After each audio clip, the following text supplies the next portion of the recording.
마가복음 5장. 예수님께서 배를 타고 맞은편 쪽으로 다시 건너오셨습니다. 그러자 많은 사람들이 예수님 주위에 몰려들었습니다. 예수님께서 호숫가에 계셨습니다. 야이로라고 이름하는 어떤 회당장이 예수님을 찾아왔습니다. 그는 예수님의 발 앞에 엎드렸습니다. 그리고 예수님께 거듭해서 간청했습니다. 제 어린 딸이 죽어가고 있습니다. 제발 오셔서 그 아이에게 손을 얹어주십시오. 그러면 건강해지고 살아날 것입니다. 그러자 예수님께서 그와 함께 가셨습니다. 많은 사람들이 예수님을 애워싸고 밀며 따라왔습니다. 그 중에는 12년 동안 혈루증을 앓아온 여자가 있었습니다. 그는 여러 의사에게 보이면서 고생을 했습니다. 그러나 가진 돈만 다 써버리고 효과는 없었습니다. 오히려 병이 더 심해져 갈 뿐이었습니다. 그러던 중 예수님에 대한 소문을 듣고 사람들 틈에 끼어 예수님을 따라가다가 예수님의 옷에 손을 대었습니다. 그 여자는 옷에 손을 대기만 하여도 내가 나을 거야 하고 생각했습니다. 그 즉시 피가 흐르는 것이 멈췄습니다. 그녀는 자신의 병이 나은 것을 몸으로 느꼈습니다. 바로 그때 예수님께서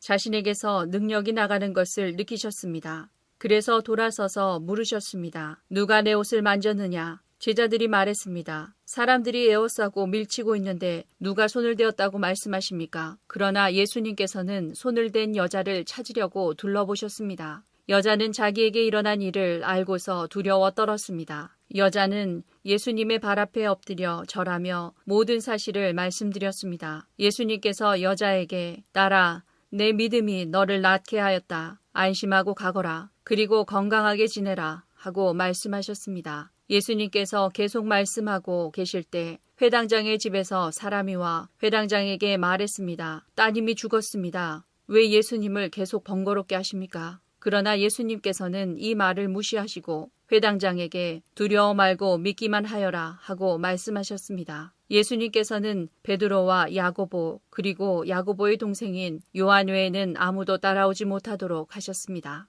그들이 회당장의 집에 도착해보니 몹시 소란스러웠습니다. 많은 사람들이 크게 소리를 내며 울고 있었습니다. 예수님께서 들어가셔서 사람들에게 어째서 소란을 피우며 울고 있느냐? 이 아이는 죽은 것이 아니라 자는 것이다 라고 말씀하셨습니다. 사람들은 예수님을 비웃었습니다. 예수님께서는 사람들을 모두 내보내시고 아이의 부모와 제자들과 함께 아이가 있는 방으로 들어가셨습니다. 그리고 아이의 손을 붙잡고 달리다굼이라고 말씀하셨는데 이는 번역하면 어린 소녀야 일어나라는 뜻입니다. 그러자 12살 된 소녀는 즉시 일어나 걷기 시작했습니다. 이것을 보고 사람들은 놀랐습니다. 예수님께서 아무에게도 이 일을 알리지 말라고 엄하게 말씀하셨습니다. 그리고 아이에게 먹을 것을 주라고 말씀하셨습니다. 누가복음 8장. 예수님께서 돌아오시자 많은 사람들이 예수님을 환영하였습니다. 이들은 예수님을 기다리고 있었습니다. 야이로라는 사람이 앞으로 나왔습니다. 그는 회당장이었습니다. 그가 예수님의 발 앞에 엎드려 자기 집으로 와주실 것을 간청하였습니다. 야이로에게는 12살 된 외동딸이 있었는데 그가 죽어가고 있었습니다.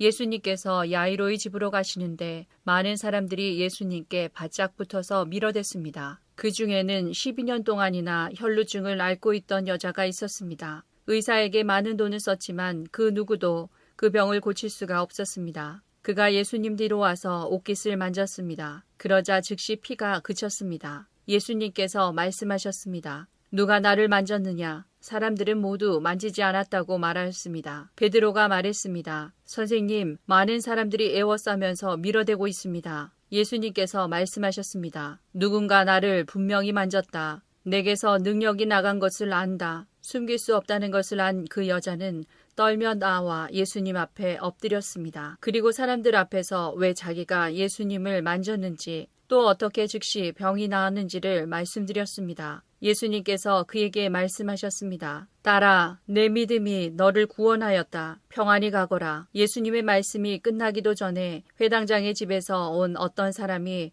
회당장에게 말했습니다. 따님이 죽었습니다. 그러니 선생님을 더 이상 괴롭히지 마십시오. 예수님께서 이 말을 들으시고 대답하셨습니다. 두려워하지 말고 믿기만 하여라. 그러면 살게 될 것이다. 그 집에 이르러 예수님께서는 베드로와 요한과 야고보 그리고 소녀의 아버지와 어머니 외에는 아무도 함께 들어가지 못하게 하셨습니다. 사람들이 소녀를 위해 슬피 울고 있었습니다. 예수님께서 울음을 그쳐라. 그는 죽은 것이 아니라 자고 있다. 라고 말씀하셨습니다. 그러자 사람들은 예수님을 비웃었습니다. 그것은 소녀가 죽었다는 것을 알고 있었기 때문입니다. 예수님께서 소녀의 손을 잡고 불렀습니다. 아이야, 일어나라. 그러자 영혼이 돌아와서 소녀는 즉시 일어났습니다. 예수님께서 그에게 먹을 것을 주라고 명하셨습니다. 그 소녀의 부모들은 놀랐습니다. 그런데 예수님께서는 일어난 일을 아무에게도 말하지 말라고 지시하셨습니다.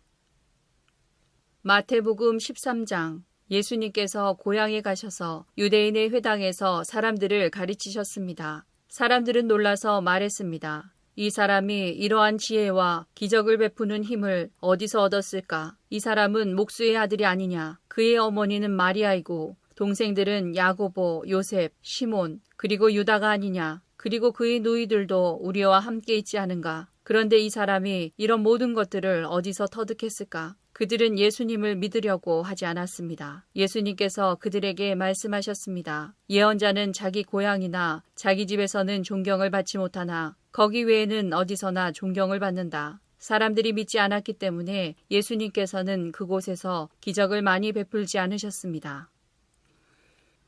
마가복음 6장. 예수님께서 거기를 떠나 고향으로 가셨습니다. 제자들도 예수님을 따라갔습니다. 안식일이 되자 예수님께서 회당에서 가르치기 시작하셨습니다. 많은 사람들이 예수님의 말씀을 듣고 놀라워하며 말했습니다. 이 사람이 어디서 이런 것을 얻었을까? 이 사람에게 있는 지혜는 어떤 것인가? 이 사람이 손으로 일으키는 기적은 어떤 것인가? 그는 목수가 아니냐? 그는 마리아의 아들이고 야고보, 요새, 유다, 그리고 시몬의 형이 아니냐? 그의 누이들도 우리와 함께 있지 아니하냐? 그러면서 사람들은 예수님을 배척했습니다. 예수님께서 그들에게 예언자가 고향과 친척과 자기 집을 제외하면 어느 곳에서나 존경을 받는다라고 말씀하셨습니다. 예수님께서는 몇 명의 환자에게 손을 얹어 고쳐주셨을 뿐 많은 기적을 일으킬 수 없었습니다. 예수님께서는 그들이 믿지 않음에 놀라셨습니다.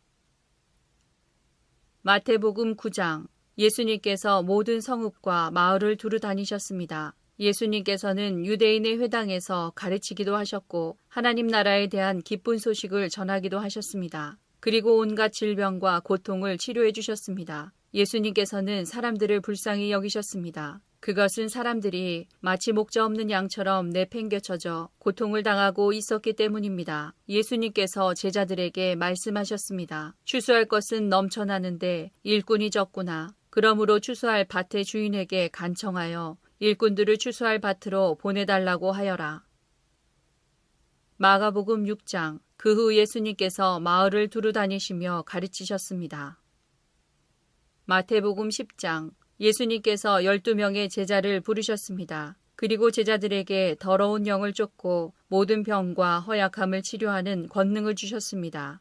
예수님께서 12제자를 보내시며 이렇게 지시하셨습니다. 이방 사람의 길로 가지 말고 사마리아 성에도 들어가지 마라. 너희는 이스라엘 집에 잃은 양에게로 가거라. 가면서 이렇게 전하여라. 하늘나라가 가까이 왔다. 환자들을 고쳐주고 죽은 사람을 일으켜 세워라. 문둥병 환자를 깨끗하게 하고 귀신을 내쫓아라. 너희가 거저받았으니 거저주어라. 금이나 은이나 동전을 내 허리에 돈주머니에 넣어두지 마라. 여행용 가방도 가지지 말고 옷 두 벌이나 신발이나 지팡이도 가지지 마라. 일꾼은 자기 생활비를 받는 것이 당연하다. 어느 도시나 마을에 들어가든지 거기서 마땅한 사람을 찾아 떠날 때까지 그곳에 머물러라. 그 집에 들어가면서 평안을 빌며 인사하여라. 만일 그 집이 평안을 받을 만하면 너희가 빌어준 평안이 거기에 머물게 하고 평안을 받을 만하지 않다면 다시 그 평안이 너희에게 돌아갈 것이다. 누구든지 너희를 맞아들이기를 거절하거나 너희 말을 귀 기울여 듣지 않으면 그 집이나 도시를 떠날 때 내 발의 먼지를 털어버려라. 내가 너희에게 진정으로 말한다. 심판의 날에 그 마을이 소돔과 고모라보다 더 많은 심판을 받을 것이다. 들어라. 내가 너희를 보내는 것이 마치 늑대 무리 속으로 양을 보내는 것과 같다. 그러므로 뱀처럼 지혜롭고 비둘기처럼 순결하여라. 사람들을 조심하여라. 그들은 너희를 법정에 넘기고 회당에서 채찍질할 것이다. 나 때문에 너희는 총독들과 왕들 앞에 끌려갈 것이다. 너희는 그들과 이방 사람들에게 증언하게 될 것이다. 사람들이 너희를 잡아넘길 때 무엇을 어떻게 말해야 할지 걱정하지 마라. 그때 너희가 말해야 할 것을 다 알려주실 것이다. 말하는 이는 너희가 아니다. 너희 아버지의 영이 너희 속에 말씀하시는 것이다. 형제가 형제를 배신하여 죽게 하고 아버지 또한 자녀를 그렇게 할 것이다. 자녀가 부모를 대적하여 죽게 할 것이다. 내 이름 때문에 너희가 미움을 받을 것이다. 그러나 끝까지 견디는 사람은 구원을 얻을 것이다. 이 마을에서 너희를 핍박하면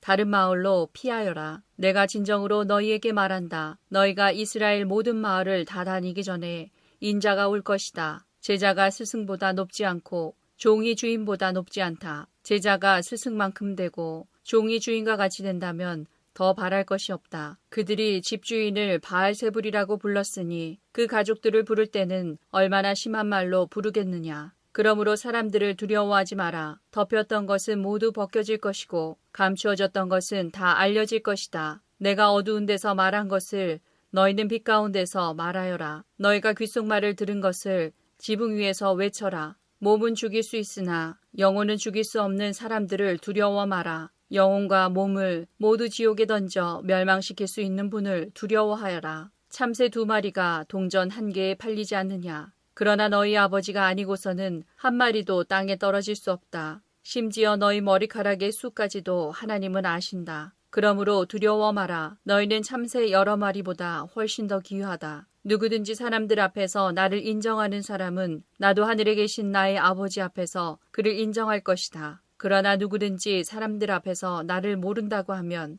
나도 하늘에 계신 나의 아버지 앞에서 그를 모른다고 할 것이다. 내가 세상에 평화를 주러 온 줄로 생각하지 마라. 평화가 아니라 칼을 주러 왔다. 나는 아들이 아버지를, 딸이 어머니를, 며느리가 시어머니를 거슬러서 서로 다투게 하려고 왔다. 사람의 원수가 자기의 가족이 될 것이다. 누구든지 나를 사랑하는 것보다 자기 부모를 더 사랑하면 나의 제자가 될 자격이 없다. 누구든지 나를 사랑하는 것보다 자기 아들과 딸을 더 사랑하면 나의 제자가 될 자격이 없다. 자기 십자가를 지고 나를 따르지 않는 사람은 내 제자가 될 자격이 없다. 자기의 목숨을 찾으려고 하는 사람은 잃게 될 것이며 나를 위하여 자기 목숨을 버리는 사람은 얻게 될 것이다. 너희를 맞아들이는 사람은 나를 맞아들이는 것이다. 나를 맞아들이는 사람은 나를 보내신 분을 맞아들이는 것이다. 예언자의 이름으로 예언자를 맞아들이는 사람은 예언자의 상을 받을 것이다. 의인의 이름으로 의인을 맞아들이는 사람은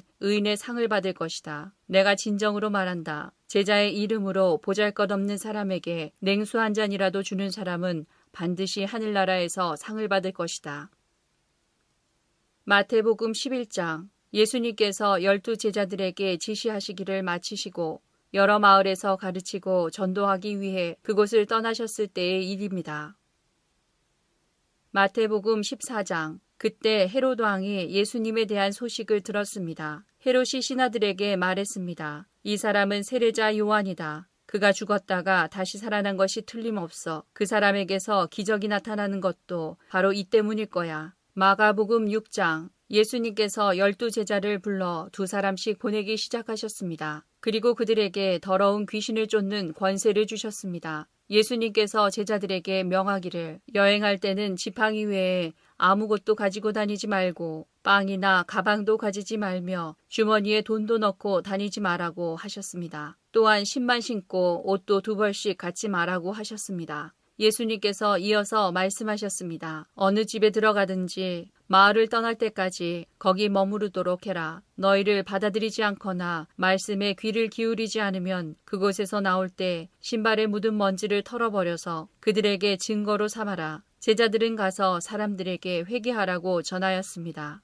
또 많은 귀신들을 쫓아내고 많은 환자들에게 기름을 부어 병을 고쳐주었습니다. 예수님의 이름이 널리 알려져서 헤롯 왕도 예수님의 소문을 들었습니다. 사람들은 세례자 요한이 죽은 사람들 가운데서 살아난 거야. 그러니까 이런 기적이 그분에게서 나오는 거야 하고 말했습니다. 어떤 사람들은 이렇게도 말했습니다. 그분은 엘리야다. 또 다른 사람들은 그분은 옛날에 있었던 예언자와 똑같은 예언자야 라고 말했습니다. 헤롯이 이런 소리를 듣고 말했습니다. 내가 목을 잘라 죽인 요한이 다시 살아났구나. 마가복음 6장. 사도들이 예수님께로 돌아왔습니다. 그리고 자신들이 했던 일과 가르쳤던 것을 모두 예수님께 말씀드렸습니다. 누가복음 9장. 예수님께서 12제자를 부르시고 이들에게 귀신을 이기고 병을 고치는 능력과 권세를 주셨습니다. 그리고 하나님 나라를 전하고 병을 치료하라고 이들을 보내셨습니다. 예수님께서 말씀하셨습니다. 여행을 위해 아무것도 챙기지 마라. 지팡이나 가방이나 또는 빵이나 돈이나 챙기지 마라. 옷도 두 벌을 준비하지 마라. 어느 집에 들어가든지 떠날 때까지 그 집에 머물러라. 만일 너희를 받아들이지 않으면 그 마을에서 나올 때에 내 발에서 먼지를 털어버려라. 이것이 그들에게 경고하는 증거가 될 것이다. 제자들이 떠나 온 마을을 두루 다니면서 복음을 전파하고 가는 곳마다 사람들을 고쳐주었습니다. 분봉왕 헤롯은 일어나는 모든 일을 듣고 매우 혼란스러웠습니다. 그것은 어떤 사람들은 세례자 요한이 죽었다가 다시 살아났다고 말하고 어떤 사람들은 엘리야가 나타났다고도 하고 또 어떤 사람들은 옛 예언자 중에 하나가 다시 살아났다고도 하였기 때문이었습니다. 헤롯이 말했습니다. 내가 요한의 머리를 잘랐는데 이런 소문이 들리는 그 사람은 누구인가? 헤롯은 예수님을 한번 만나보려고 하였습니다. 사도들이 돌아와서 자기들이 했던 모든 일들을 예수님께 말씀드렸습니다. 마태복음 14장. 예수님께서 이 소식을 들으시고 그곳을 떠나 배를 타고 혼자 조용한 곳으로 가셨습니다. 그러나 여러 마을에서 사람들이 이 사실을 전해 듣고 걸어서 예수님을 따라왔습니다. 예수님께서 배에서 내려 많은 사람들이 모여 있는 것을 보셨습니다. 예수님께서는 그들을 불쌍히 여기시고 병든 사람들을 고쳐주셨습니다. 저녁이 되자 제자들이 예수님께 와서 말했습니다. 이곳은 외딴 곳이고 시간도 너무 늦었습니다. 사람들을 이제 보내어 마을에 가서 먹을 것을 각자 사도록 하는 것이 좋겠습니다. 예수님께서 제자들에게 대답하셨습니다. 갈 필요가 없다. 너희가 그들에게 먹을 것을 주어라. 제자들이 대답했습니다. 우리가 가진 것이라고는 빵 5개와 생선 2마리뿐입니다. 예수님께서 말씀하셨습니다. 그것들을 내게 가져오너라. 사람들을 풀밭에 앉게 하신 후 예수님께서는 빵 5개와 생선 2마리를 손에 들고 하늘을 바라보며 감사 기도를 드리셨습니다. 그 다음에 제자들에게 그것들을 떼어주셨고 제자들은 그것을 사람들에게 나누어 주었습니다. 모든 사람들이 먹고 배가 불렀습니다. 먹고 남은 조각들을 거두었더니 12바구니에 가득 찼습니다. 먹은 사람은 약 5,000명이나 되었는데 이는 여자와 어린아이가 포함되지 않은 숫자입니다. 그 즉시 예수님께서는 제자들을 배에 타게 하시고 호수 건너편으로 먼저 가 있으라고 하셨습니다. 그동안에 예수님께서는 사람들을 되돌려 보내셨습니다. 사람들을 보내신 후 예수님께서는 기도하러 홀로 산 위에 올라가셨습니다. 그리고 저녁 때까지 그곳에 혼자 계셨습니다. 배는 이미 육지에서 멀리 떨어져 있을 때였습니다. 제자들은 큰 파도와 거친 바람으로 어려움을 겪게 되었습니다. 새벽 3시에서 6시 사이에 예수님께서 호수 위를 걸어서 제자들에게 오셨습니다. 제자들은 예수님께서 호수 위를 걸어오시는 것을 보고 겁에 질렸습니다. 그들은 유령이다 라고 소리쳤습니다. 너무 무서워서 비명을 지른 것입니다. 예수님께서 얼른 그들에게 말씀하셨습니다. 안심해라. 나다. 두려워하지 마라. 베드로가 예수님께 말했습니다. 주여, 정말 주님이시라면 저에게 물 위로 걸어오라고 하소서. 예수님께서 말씀하셨습니다. 오너라. 베드로는 배에서 내려 물 위를 걸어 예수님께로 향했습니다. 그런데 베드로는 거센 바람을 보자 겁이 났습니다. 물에 빠지기 시작하자 소리를 질렀습니다. 주님, 살려주십시오. 예수님께서는 즉시 손을 내밀어 베드로를 잡아주시며 말씀하셨습니다. 믿음이 적은 사람아, 왜 의심하느냐? 베드로와 예수님이 배 안에 오르자 바람이 잔잔해졌습니다. 배 안에 있던 사람들이 예수님께 경배하며 말했습니다. 주님은 분명히 하나님의 아들이십니다. 예수님과 제자들은 호수를 건너 게네사렛이라는 곳에 이르렀습니다. 그곳 사람들이 예수님을 알아보았습니다. 그들은 근처에 있는 모든 지역으로 사람들을 보내어 환자들을 예수님께 모두 데리고 왔습니다. 이들은 예수님의 옷깃에라도 손을 대게 해달라고 매달렸고 손을 댄 사람들은 모두 병이 나았습니다.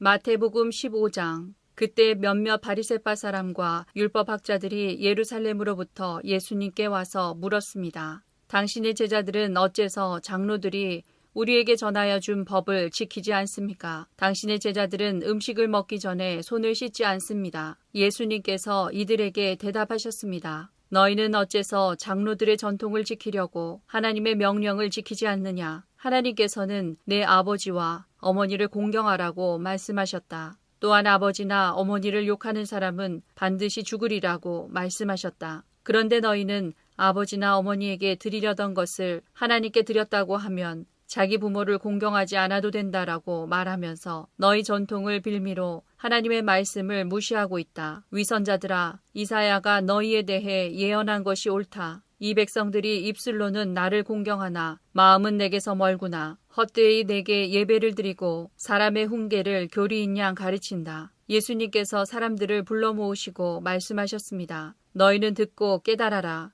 입으로 들어가는 것이 사람을 더럽히는 것이 아니라 입에서 나오는 것이 사람을 더럽힌다. 그때 제자들이 예수님께 와서 물었습니다. 바리새파 사람들이 이 말씀을 듣고 감정이 상한 것을 아십니까? 예수님께서 대답하셨습니다. 하늘에 계신 나의 아버지께서 직접 심지 않으신 나무는 모두 뿌리 뽑힐 것이다. 그들을 내버려 두어라. 이들은 안못 보는 인도자이다. 보지 못하는 사람이 다른 보지 못하는 사람을 안내하면 둘 다 구덩이에 빠질 것이다. 베드로가 예수님께 말했습니다. 이 비유를 설명해 주십시오. 예수님께서 말씀하셨습니다. 아직도 이해하지 못하느냐? 입으로 들어가는 것은 모두 뱃속으로 들어갔다가 결국 뒤로 나가는 것을 모르느냐? 그러나 입에서 나오는 것은 마음에서 나온다. 이런 것들이 사람을 더럽게 만든다. 마음에서는 악한 생각, 살인, 간음, 음행, 도둑질, 거짓말, 그리고 비방이 나온다. 이러한 것들이 사람을 더럽게 만드는 것이다. 씻지 않은 손으로 먹는 것이 사람을 더럽히는 것이 아니다.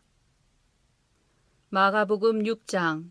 예수님께서 말씀하셨습니다. 외딴 곳으로 따로 가서 잠시 쉬도록 하라. 이렇게 말씀하신 것은 오고 가는 사람들이 너무 많아 예수님과 사도들이 식사할 시간조차 없었기 때문입니다. 그래서 그들은 외딴 곳으로 배를 타고 갔습니다. 그러나 떠나는 모습을 보는 사람들이 그들인 줄 알아챘습니다. 그래서 사람들은 여러 성읍에서 길을 따라 함께 달려가서 그들보다 먼저 그곳에 이르렀습니다. 예수님께서 배에서 내리시면서 많은 사람들을 보셨습니다. 예수님께서는 그들을 불쌍히 여기셨는데 그것은 그들이 마치 목자 없는 양과 같았기 때문입니다. 예수님께서는 그들에게 많은 것을 가르쳐 주셨습니다. 이미 날이 저물었습니다. 제자들이 예수님께 와서 말했습니다. 이곳은 빈들이고 시간도 너무 늦었습니다. 그러니 사람들을 보내어 근처에 있는 농가나 마을에 가서 먹을 것을 사 먹게 하는 것이 좋겠습니다. 그러나 예수님께서 대답하셨습니다. 너희가 먹을 것을 주어라.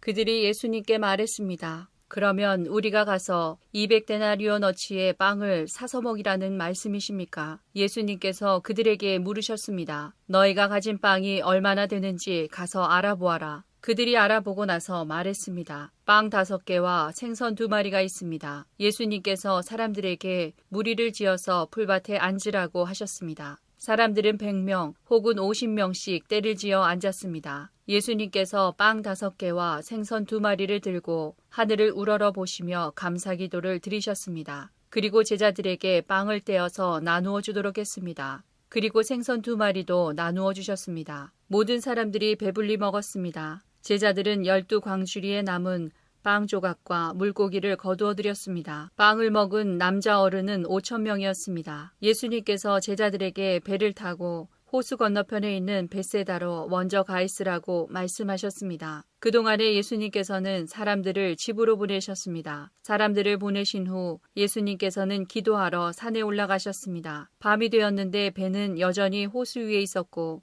예수님께서는 홀로 무태에 계셨습니다. 바람이 불어와 제자들이 노를 젓느라고 애를 쓰고 있었습니다. 이 모습을 보시고 예수님께서 새벽 3시에서 6시 사이에 호수 위를 걸어오셨습니다. 그리고 제자들을 지나쳐 가시려고 하셨습니다. 제자들이 예수님께서 호수 위를 걸으시는 것을 보고 유령이라고 생각하여 비명을 질렀습니다. 그것은 그들이 모두 예수님을 보고 무서워했기 때문입니다. 예수님께서 즉시 그들에게 말씀하셨습니다. 안심해라, 나다, 두려워하지 마라. 예수님께서 배에 오르시자 바람이 가라앉았습니다. 그래서 제자들은 크게 놀랐습니다. 그것은 제자들이 빵의 기적을 보고도 아직 깨닫지 못하고 마음이 굳어져 있었기 때문입니다. 예수님과 제자들이 호수를 건너 게네사렛이란 곳에 도착하였습니다. 그리고 거기서 닻을 내렸습니다. 그들이 배에서 내리자 사람들이 예수님을 즉시 알아보았습니다. 사람들은 온 마을을 다니면서 예수님께서 계시는 곳마다 환자들을 침상에 눕혀 데려오기 시작했습니다.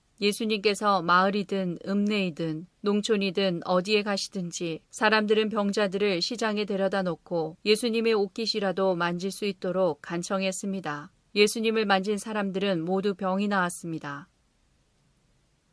마가복음 7장. 바리새파 사람들과 예루살렘에서 온 몇몇 율법학자들이 예수님께 왔습니다. 이들은 예수님의 제자들 가운데 몇 명이 더러운 손으로, 즉 씻지도 않은 손으로 빵을 먹는 것을 보았습니다. 바리새파 사람들과 모든 유대인들은 손을 씻기 전에는 결코 음식을 먹지 않습니다. 이것은 장로들의 전통을 지키는 것입니다. 시장에서 돌아오면 자신들의 몸을 깨끗하게 씻지 않고서는 음식을 먹지 않았습니다. 이외에도 여러 가지 지켜야 할 일이 많았는데 컵이나 주전자, 냄비, 그릇, 그리고 침대를 씻는 것이었습니다. 바리새파 사람들과 율법학자들이 예수님께 말했습니다. 어째서 선생님의 제자들은 장로들의 전통을 지키지 않고 더러운 손으로 음식을 먹습니까? 예수님께서 대답하셨습니다. 이사야가 너희와 같은 위선자들에 대하여 쓴 것이 옳구나. 이 백성들이 입술로는 나를 공경하나 마음은 내게서 멀구나. 헛되이 내게 예배를 드리고 사람의 훈계를 교리인 양 가르친다. 너희는 하나님의 계명은 무시하고 사람의 전통만 지키는구나. 예수님께서 그들에게 말씀하셨습니다. 너희는 너희의 전통을 지키려고 하나님의 명령을 그럴듯하게 무시하는구나. 모세는 내 아버지와 어머니를 공경하여라. 아버지나 어머니를 욕하는 사람은 반드시 죽으리라고 하였다. 그러나 너희는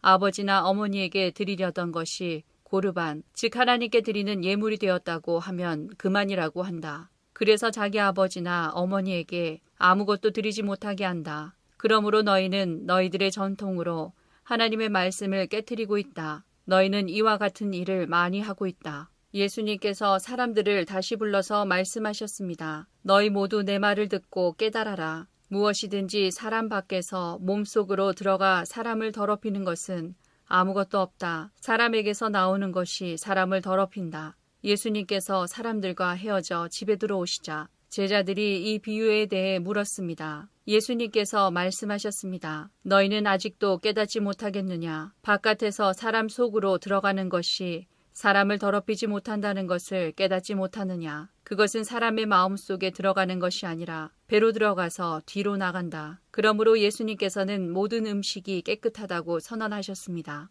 예수님께서 말씀하셨습니다. 사람에게서 나오는 것, 바로 그것이 사람을 더럽히는 것이다. 속에서부터, 즉 사람의 마음으로부터 악한 생각, 음란, 도둑질, 살인, 간음, 탐욕, 악의가 나오며 속임수, 방탕, 질투, 욕지거리, 교만, 어리석음이 나온다. 이 모든 악한 것들은 사람의 속에서 나와 사람을 더럽힌다. 누가복음 9장. 예수님께서 제자들을 데리고 벳세다라고 불리는 마을로 가셨습니다. 사람들이 이 사실을 알고 예수님을 따라왔습니다. 예수님께서 이들을 반기시며 하나님 나라에 대해 말씀하셨습니다. 또한 치료받아야 할 사람들을 치료해 주셨습니다. 날이 저물기 시작할 때 12 제자들이 예수님께 와서 말했습니다. 우리가 있는 곳은 빈들이니까 사람들을 보내십시오. 그래서 근처 마을과 농가로 가서 잠잘 곳을 찾고 먹을 것을 얻게 하십시오. 예수님께서 제자들에게 말씀하셨습니다. 너희가 사람들에게 먹을 것을 주어라. 제자들이 대답했습니다. 우리에겐 단지 5개의 빵과 생선 2마리밖에 없습니다. 가서 이 모든 사람들을 위해 음식을 사지 않으면 안 되겠습니다. 사람들은 남자들의 수만 약 5,000명 정도 되었습니다. 예수님께서 제자들에게 사람들을 50명씩 무리지어 앉게 하여라 하고 말씀하셨습니다. 제자들이 예수님의 말씀대로 사람들을 앉게 하였습니다. 예수님께서 빵 5개와 생선 2마리를 들고 하늘을 우러러보며 감사기도를 하셨습니다. 그런 후에 제자들에게 떼어주며 사람들 앞에 내놓도록 하셨습니다. 사람들이 모두 먹고 배가 불렀습니다. 또한 남겨진 조각들을 모으니 12바구니에 가득 찼습니다. 요한복음 6장. 이 일이 있은 지 얼마 후 예수님께서는 디베랴 호수라고도 하는 갈릴리 호수를 건너가셨습니다. 많은 사람이 예수님의 뒤를 따랐습니다. 그것은 사람들이 예수님께서 병든 사람들에게 행하시는 표적을 보았기 때문입니다. 예수님께서는 언덕으로 올라가 제자들과 함께 거기 앉으셨습니다. 때는 유대인의 명절인 유월절 무렵이었습니다. 예수님께서는 눈을 들어 많은 사람이 예수님께 나오는 것을 바라보시고 빌립에게 말씀하셨습니다. 이 사람들이 먹을 빵을 어디서 살 수 있겠느냐? 예수님께서는 빌립이 어떻게 하나 보시려고 이런 질문을 하신 것이었습니다. 예수님께서는 빌립이 어떻게 할 것인가를 이미 알고 계셨습니다. 빌립이 예수님께 대답했습니다. 여기 있는 한 사람 한 사람이 빵을 한 입씩만 먹는다고 해도 그 빵을 사려면 200데나리온은 있어야 할 것입니다. 그때 예수님의 제자 중 한 사람인 시몬 베드로의 동생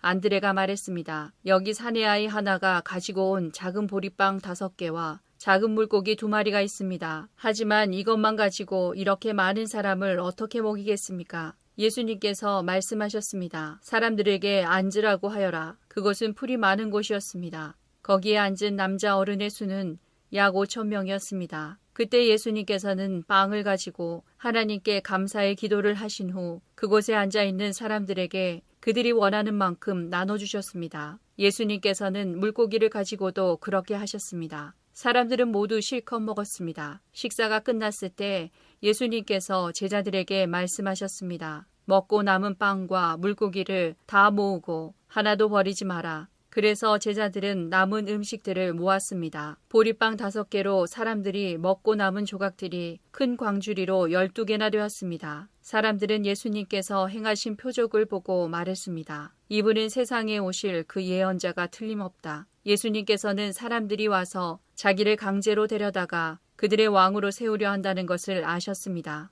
그래서 다시 그것을 떠나 혼자 산으로 올라가셨습니다. 밤이 되자 예수님의 제자들은 갈릴리 호수로 내려갔습니다. 이미 날은 어두워졌지만 예수님께서는 아직 제자들에게 오지 않으셨습니다. 제자들은 작은 배를 타고 가버나움으로 가기 위해 갈릴리 호수를 건너기 시작했습니다. 그때 강한 바람이 불어오고 호수 위의 파도는 점점 거세졌습니다. 제자들은 약 4-5km 정도의 거리를 노저어 갔습니다. 그때 예수님께서 물 위를 걸어 배를 향하여 오시는 것이 보였습니다. 제자들은 두려웠습니다. 하지만 예수님께서 그들에게 말씀하셨습니다. 나다, 두려워하지 마라. 제자들은 기꺼이 예수님을 배 안으로 모셨습니다. 배는 곧 그들이 가려던 목적지에 도착했습니다. 다음 날 호수 반대편에 서 있던 군중은 그곳에 배가 한 척밖에 없다는 것과 예수님께서 제자들과 함께 가시지 않고 제자들만 떠난 것을 알게 되었습니다. 그즈음 배 몇 척이 디베랴에서 왔습니다. 디베랴는 예수님께서 하나님께 감사 기도를 드린 후 사람들이 빵을 먹었던 장소에서 가까운 곳에 있는 마을입니다. 사람들은 예수님과 그분의 제자들이 그곳에 없다는 것을 알고는 배를 타고 예수님을 찾으러 가버나움으로 갔습니다. 사람들은 호수 건너편에서 예수님을 만났습니다. 그들은 예수님께 물었습니다. 선생님, 언제 여기에 도착하셨습니까? 예수님께서 그 사람들에게 대답하셨습니다. 내가 너희에게 진리를 말한다. 너희가 나를 찾는 것은 내가 행한 표적을 보았기 때문이 아니라 빵을 배불리 먹었기 때문이다. 썩어 없어지는 음식을 위해 일하지 말고 영원히 있어서 영생을 주는 음식을 위해 일하여라. 인자는 너희에게 그런 음식을 줄 것이다. 하나님 아버지께서 인자가 이런 일을 행하는 것을 허락하셨다. 그러자 사람들이 예수님께 물었습니다. 하나님께서 원하시는 일을 하기 위해 우리는 무엇을 해야 합니까? 예수님께서 대답하셨습니다. 하나님의 일이란 바로 하나님께서 보내신 사람을 믿는 것이다. 다시 사람들이 물었습니다. 당신은 어떤 표적을 행하여 우리가 보고 당신을 믿게 하시겠습니까? 성경에 하나님께서는 그들에게 먹을 빵을 하늘에서 내려주셨다라고 기록되어 있듯이 우리 조상들은 광야에서 만나를 먹었습니다. 예수님께서 그들에게 말씀하셨습니다. 내가 너희에게 진리를 말한다. 너희에게 하늘로부터 내린 빵을 준 사람은 모세가 아니다. 나의 아버지께서 너희에게 하늘로부터 참된 빵을 주신 것이다. 하나님의 빵은 하늘로부터 내려와서 세상에 생명을 주는 것이다. 사람들이 예수님께 말했습니다. 선생님, 이 빵을 우리에게 항상 주십시오. 그때 예수님께서 그들에게 선언하셨습니다. 나는 생명의 빵이다. 내게 오는 사람은 결단코 굶주리지 않을 것이며 나를 믿는 사람은 결코 목마르지 않을 것이다. 그러나 전에도 내가 너희에게 말했던 것처럼 너희는 나를 보고도 여전히 나를 믿지 않는다. 아버지께서 나에게 주신 사람은 다 내게로 올 것이며 내게로 오는 자를 나는 결단코 쫓아내지 않을 것이다. 나는 내 뜻을 이루기 위해서 하늘에서 내려온 것이 아니다. 나는 나를 보내신 분의 뜻을 행하기 위해 하늘에서 내려왔다. 나를 보내신 분의 뜻은 하나님께서 내게 주신 사람은 단 한 사람도 잃지 않고 마지막 날에 그를 부활시키는 것이다. 아들을 보고 믿는 사람은 누구나 다 영생을 얻는 것이 내 아버지의 뜻이기 때문이다. 나는 그를 마지막 날에 부활시킬 것이다. 유대인들은 예수님께서 나는 하늘에서 내려온 빵이다 라고 말했으므로 예수님에 대해 수군대기 시작했습니다. 그래서 그들은 자기들끼리 이런 말들을 했습니다. 이 사람은 틀림없는 요셉의 아들 예수야. 우리가 그의 아버지와 어머니를 알고 있는데 어떻게 그가 나는 하늘에서 내려왔다고 말할 수 있지? 그러자 예수님께서 그들에게 대답하셨습니다. 서로 수군대지 마라. 나를 보내신 아버지께서 이끌지 않으면 아무도 내게로 올 수 없다. 나도 마지막 날에 그를 부활시킬 것이다. 예언자들의 책에 이런 글이 있다. 모든 사람이 하나님의 가르침을 받을 것이다. 아버지의 말씀을 듣고 아버지에게서 배우는 사람은 내게로 온다. 하나님으로부터 온 사람 외에는 아버지를 본 사람이 없다. 오직 하나님으로부터 온 그 사람만 아버지를 보았다. 내가 너희에게 진리를 말한다. 믿는 사람에게는 영생이 있다. 나는 생명의 빵이다. 너희의 조상들은 광야에서 만나를 먹었지만 죽었다. 하늘에서 내려오는 빵이 여기 있다. 누구든지 이 빵을 먹으면 결코 죽지 않을 것이다. 나는 하늘에서 내려온 생명을 주는 빵이다. 누구든지 이 빵을 먹으면 영원히 살 것이다. 내가 줄 빵은 나의 살이다. 내 살은 세상에 생명을 준다. 그러자 유대인들은 이 사람이 어떻게 자기 몸을 우리에게 먹으라고 줄 수 있겠는가? 라고 말하며 서로 다투기 시작했습니다. 예수님께서 그들에게 말씀하셨습니다. 내가 너희에게 진리를 말한다. 너희가 인자의 살을 먹지 않고 또 그의 피를 마시지 않으면 너희 속에 생명이 없다. 나의 살을 먹고 나의 피를 마시는 사람은 영생을 얻으며 나도 그 사람을 마지막 날에 부활시킬 것이다. 나의 살은 참된 음식이며 나의 피는 참된 음료다. 나의 살을 먹고 나의 피를 마시는 사람은 누구든지 내 안에 있고 나도 그 사람 안에 있다. 살아계신 아버지께서 나를 보내셨고 나 또한 아버지 때문에 살고 있는 것처럼 나를 먹는 그 사람은 나 때문에 살 것이다. 하늘에서 내려온 빵은 너희 조상들이 먹고 죽었던 빵과 같지 않다. 이 빵을 먹는 사람은 영원히 살 것이다. 이 모든 말씀은 예수님께서 가버나움 회당에서 가르치실 때에 하신 말씀입니다. 예수님의 제자들 중에 여러 사람이 예수님의 말씀을 듣고 말했습니다. 이 말씀은 어렵다. 누가 알아들을 수 있겠는가? 예수님께서는 제자들이 이 문제로 수군거리는 것을 아시고 그들에게 이런 말씀을 하셨습니다. 이것이 너희에게 장애물이 되느냐? 그렇다면 인자가 전에 있던 곳으로 올라가는 것을 너희가 보면 어떻겠느냐? 생명을 주시는 분은 성령이시다. 그러므로 사람의 힘은 전혀 쓸모가 없다. 내가 너희에게 한 말은 성령의 말씀이고 생명의 말씀이다. 그러나 너희 중에는 믿지 않는 사람이 있다. 예수님께서는 처음부터 누가 믿지 않을지 또 누가 예수님을 배반할지를 알고 계셨습니다. 예수님께서 계속 말씀하셨습니다. 그러므로 내가 사람이 내게 오는 것을 아버지께서 허락하지 않으시면 아무도 내게로 올 수 없다고 너희에게 말한 이유가 여기에 있다. 예수님께서 이 말씀을 하시자 제자들 중에 많은 사람이 예수님을 떠났습니다. 그들은 더 이상 예수님을 따르지 않았습니다. 그래서 예수님께서 12제자에게 물으셨습니다. 너희들도 떠나고 싶으냐? 시몬 베드로가 예수님께 대답했습니다. 주님께 영생의 말씀이 있는데 우리가 누구에게 가겠습니까? 우리는 주님이 하나님의 거룩한 분임을 믿고 알고 있습니다. 예수님께서 제자들에게 대답하셨습니다. 내가 너희 12사람을 선택하지 않았느냐? 그러나 너희 중에 한 사람은 마귀니라. 예수님께서는 가룟 사람 시몬의 아들 유다를 두고 말씀하신 것이었습니다. 유다는 12제자에 들어있던 사람이었지만 후에 예수님을 배반했습니다.